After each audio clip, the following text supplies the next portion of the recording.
Baik Tribunas dari Kota Ambon kita ke Kabupaten Buru. Warga dan petugas BPBD bahu-membahu bersihkan pohon tumbang di Namlea, Pulau Buru.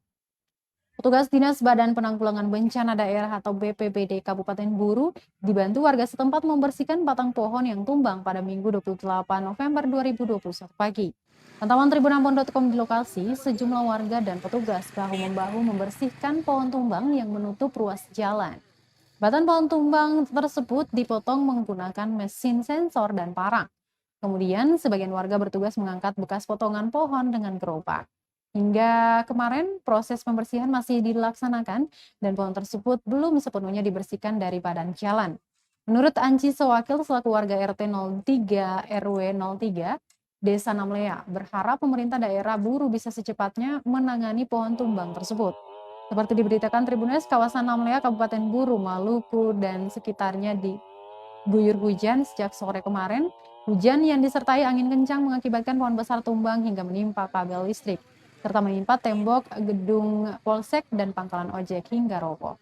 Tidak ada korban dalam kejadian tersebut, namun akses langsung terputus hingga sempat mengakibatkan kemacetan.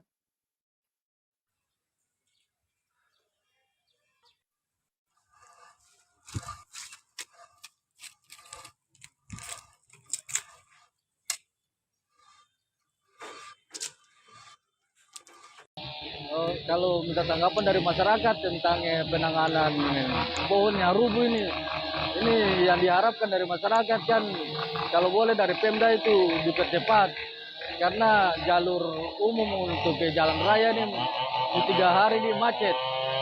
Untuk kebijakan dari Pemda untuk penanganan ini yang diharapkan katong itu alat sensor kalau bisa pengadaan alat sensor buat orang kerja ini supaya bisa lebih cepat. Untuk itu bekas-bekas pemotongan batang-batang pohon ini kalau bisa dipercepat untuk di pembersihan toh.